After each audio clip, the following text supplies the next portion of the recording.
Bienvenidos un día más. Qué privilegio, qué placer poder estar con todos ustedes cuando nos permiten entrar en lo más profundo de sus pensamientos, de sus corazones, no gratuitamente, sino con la palabra de Dios. No para nada, no por vanidad, sino para que la palabra de Dios pueda entrar, penetrar. Como dijo Jesús, haced que os penetren bien profundo estas palabras, justo antes de ser entregado. Es un privilegio para un servidor que ustedes abran la puerta de su corazón, y yo creo que a cada persona que hace cualquier programa en esta plataforma, y queremos hoy seguir hablando en Manantiales en el Desierto de ese tema tan interesante. ¿Qué hacemos de más? Somos cristianos, somos discípulos de Jesús, ¿y qué estamos haciendo de más? ¿Estamos haciendo algo de más o estamos viviendo una vida totalmente vana, religiosa? Y estamos precisamente en la parte final. Vamos a ver 7 puntos. Yo no sé si terminaremos hoy o en 2 veces, no lo sé, pero vamos a ver 7 puntos que nos marcan un poquito la diferencia entre una vida religiosa y una vida realmente adherida a Cristo, entre el fruto que tiene que dar un cristiano y el fruto que no puede dar una persona que simplemente conoce teóricamente, conoce una religión, pero que no vive en lo que es una relación íntima con Dios. Para este fin, yo quiero ver estos 7 puntos.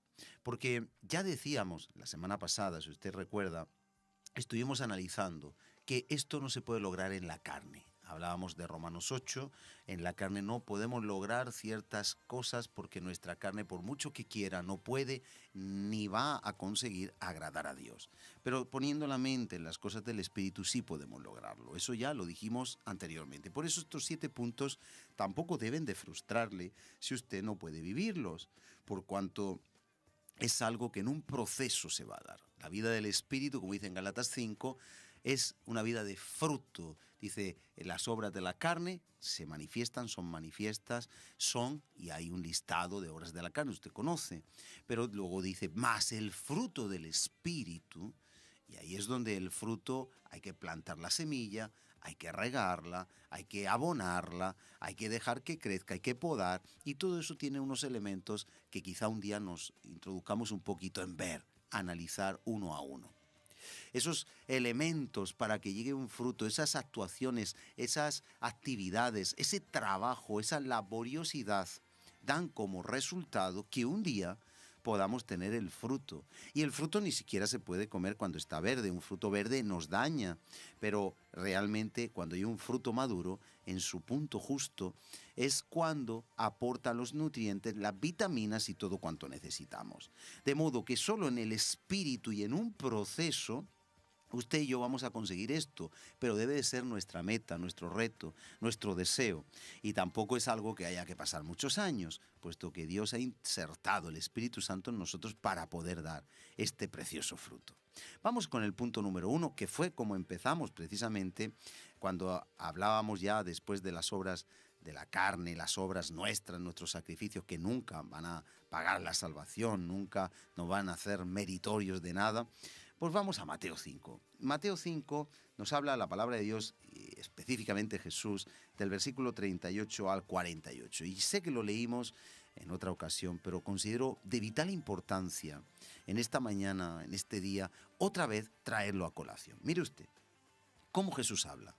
Oísteis que fue dicho ojo por ojo y diente por diente. Creo que ya aclaré que era una ley para equiparar un poquito, para moderar de alguna forma lo que es la venganza, el exceso en la venganza.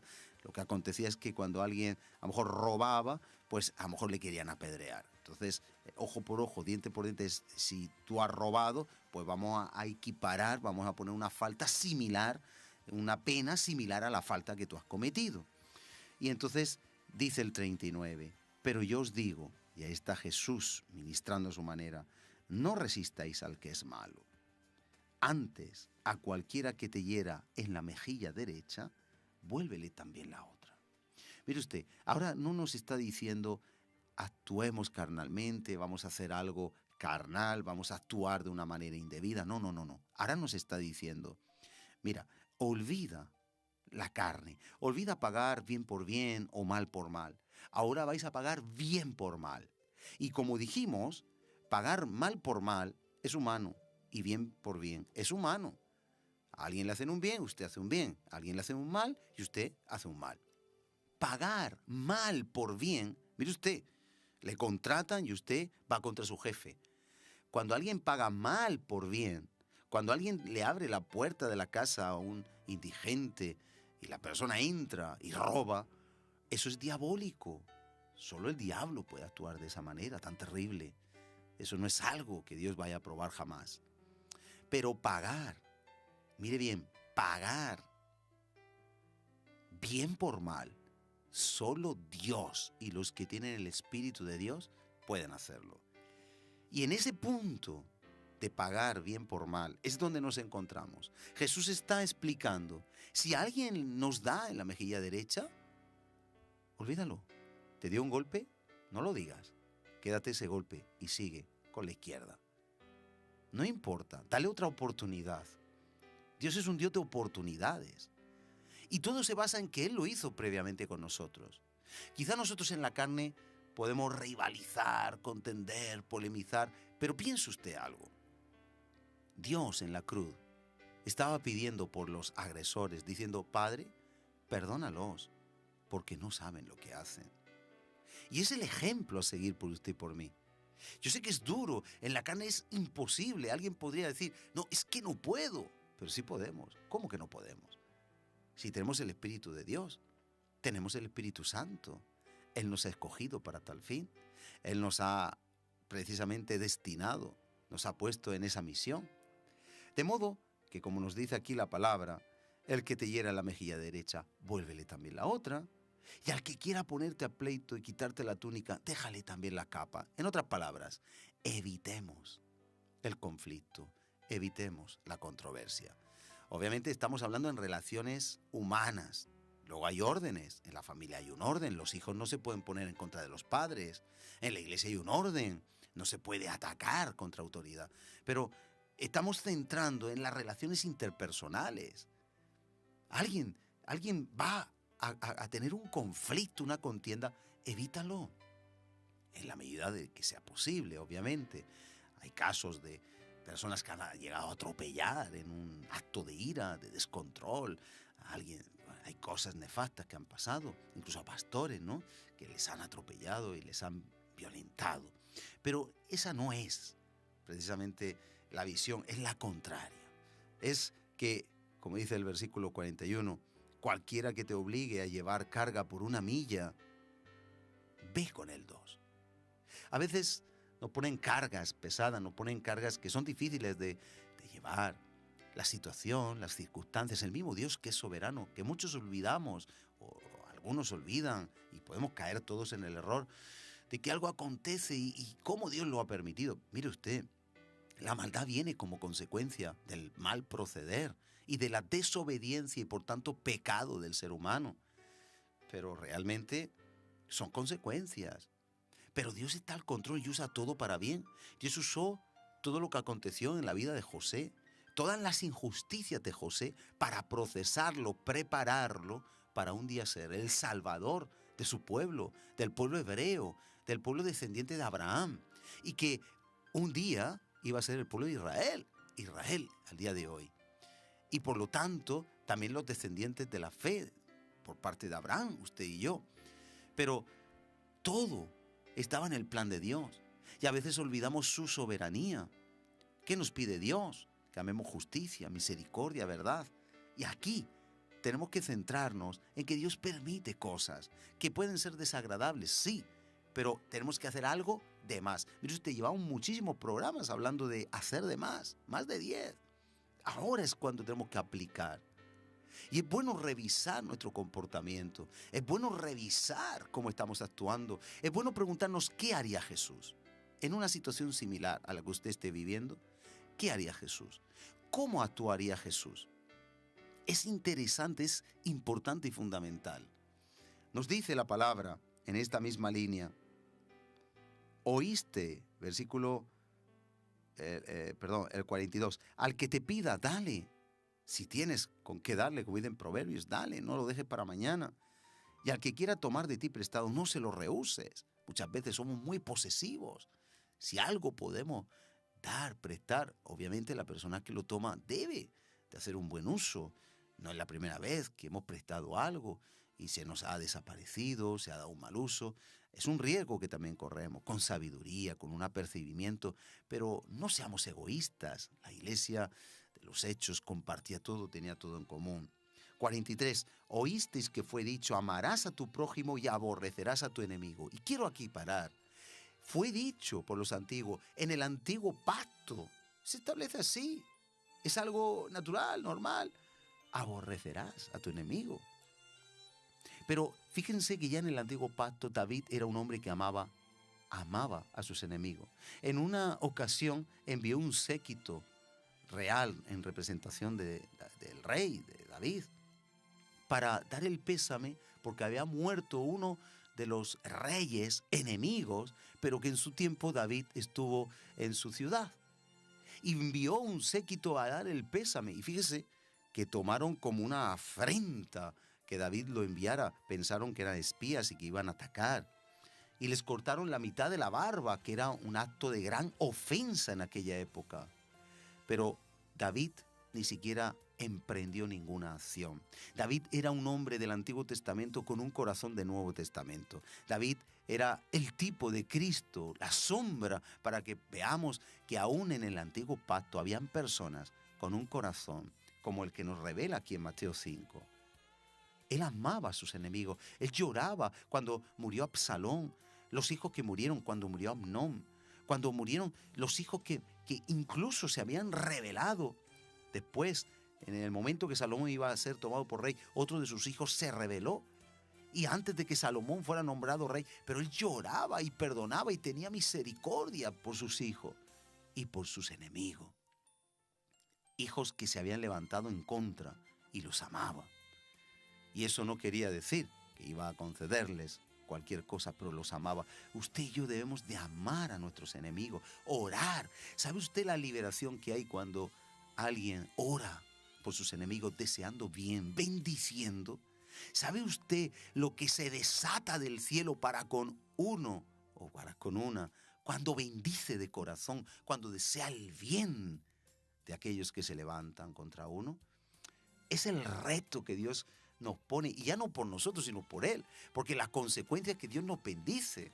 La consecuencia, el efecto, es que Dios le va a bendecir a usted, mientras que el rencor le hunde en la amargura, el resentimiento le hunde en la amargura, el lamernos nuestra herida nos hunde en la amargura. Pero déjeme decirle algo, cuando realmente nosotros hacemos lo que tenemos que hacer, cuando nosotros realmente vivimos una vida de integridad para agradar a Dios, viene la bendición de Él. Dice que Él es escudo a los que en Él esperan. El ángel de Jehová acampa alrededor de los que le temen y los defiende. Bendigamos a nuestros enemigos. Esto no es una teoría, esto no es algo nuevo, esto es lo que Jesús nos enseñó. Y me pueden decir, ¿cómo voy a bendecir a que ha violado o matado a alguien cercano a mí? Mire usted, no podemos en la carne. Pero aquí la cuestión no es cómo usted puede, sino que Dios lo hizo y es nuestro ejemplo, como vamos a estar estudiando. Y si Él lo hizo y nos ha dado su espíritu para hacerlo, podemos hacerlo, no en la carne, no en la parte humana, sino en el espíritu. No es algo que nosotros podamos hacer humanamente, reitero. Hay que nacer de nuevo, hay que madurar, hay que andar en el espíritu. Y entonces brotará como un fruto. Yo recuerdo a Esteban. Esteban era un hombre como usted y como yo. Si usted es mujer, pues una persona humana. Esteban dio uno de los mejores discursos, bajo mi punto de vista, que hay en toda la palabra de Dios en el libro de los Hechos. Y él habló claro la verdad a todo el conjunto de religiosos que había en el lugar.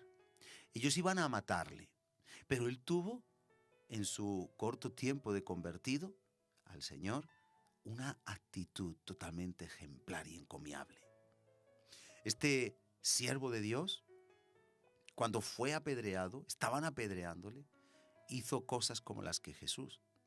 Era un momento donde su irascibilidad podía haber sido exteriorizada. Era un momento totalmente justificado donde la carne podía haber tomado el dolor. Incluso uno se da un golpe en la espinilla, en un dedo del pie, y uno pega un grito y puede decir una palabra que no sea de edificación. La Biblia dice que todo lo que salga de nuestra boca sea para la necesaria edificación de los oyentes.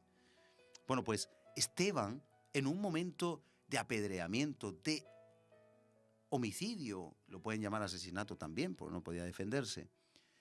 Y sin embargo, él dice que se postró, que oró, que vio al Espíritu Santo, su rostro se resplandeció como el rostro de un ángel. Y dice que dijo: Padre, perdónalos. Los bendijo, no saben lo que hacen. Así actuó Jesús. Y en sus manos encomendó su espíritu. Él tuvo en un momento crítico, en un momento contrario, en un momento adverso, en un momento difícil, una actitud como la de Jesús, no por la carne, porque la carne bien podía haber dicho: maldito soy con toda maldición, pero él no. Él actuó como Jesús, porque brotó el fruto del Espíritu. Ya él había dicho la verdad, y él sabía que había un Dios soberano. No era tiempo ni de lamento ni de maldición. Era un tiempo de bendición. Era un tiempo de intercesión. Porque muchos de ellos, incluyendo a Pablo, en ese momento Saulo, iban a ser tocados. Tocados no por la religiosidad, sino por la conducta. Vimos que había que dar a luz.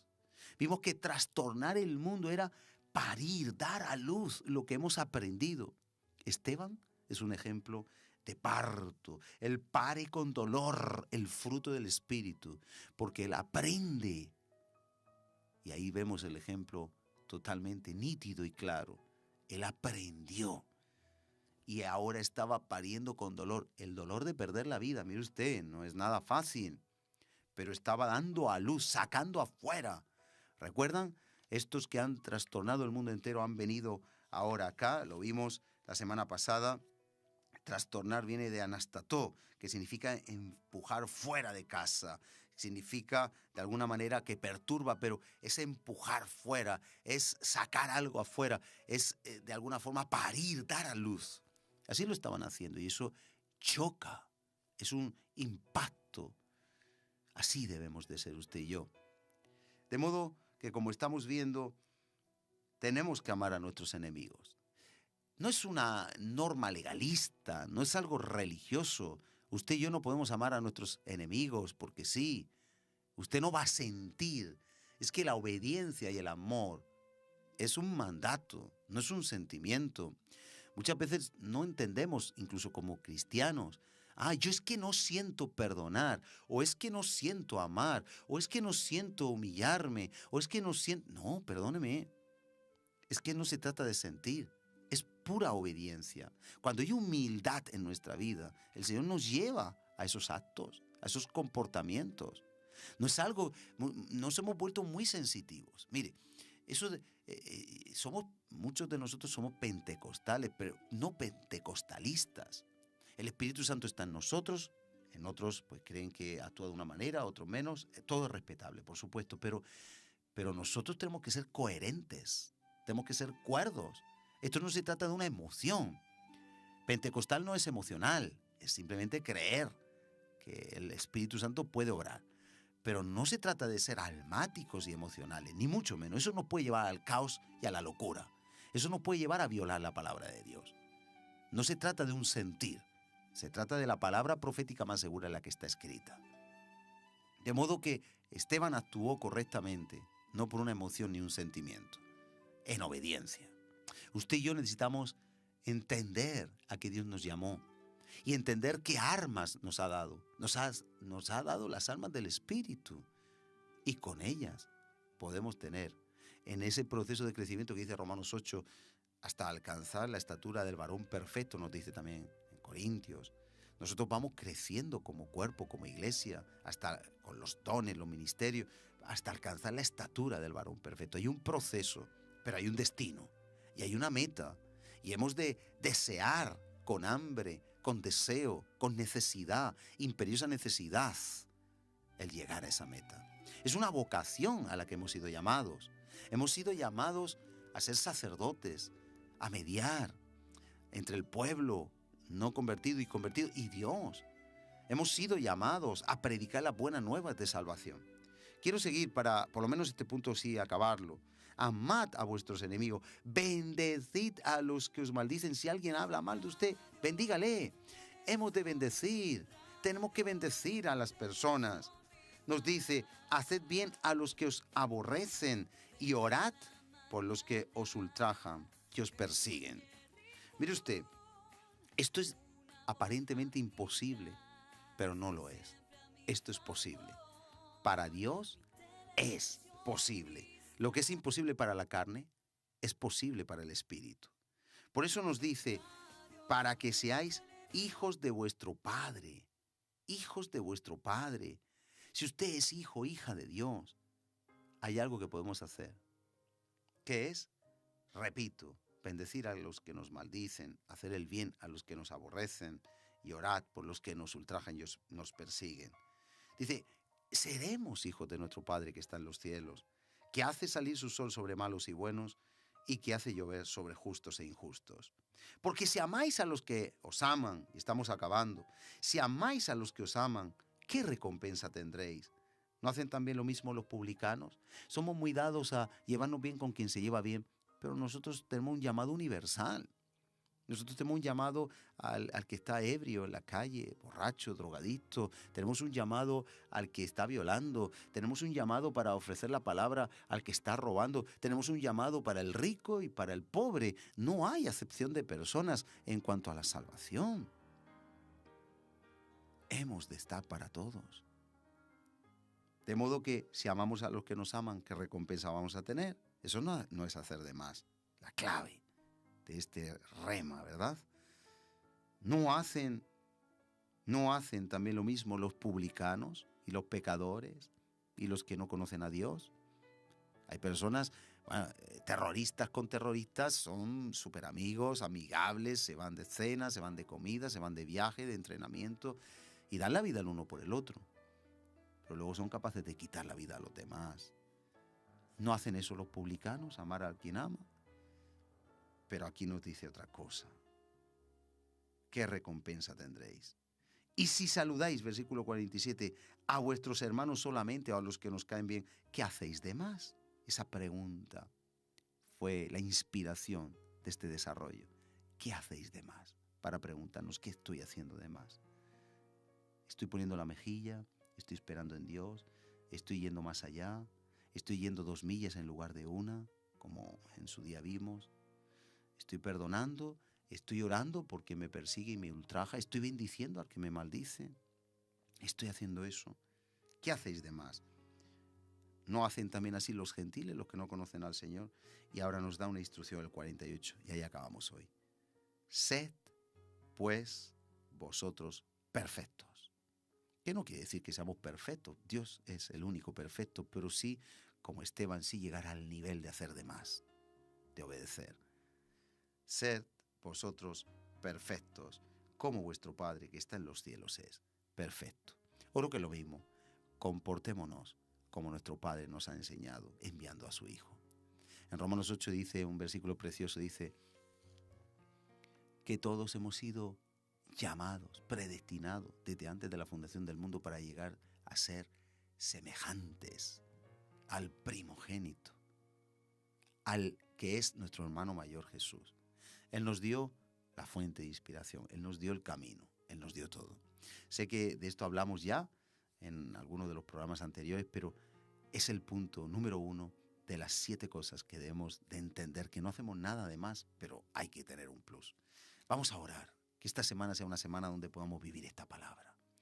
Padre, te damos gracias porque tu palabra tiene poder, no hace falta nada más. Es que la palabra tuya tiene poder, toca. No hay que adornarla.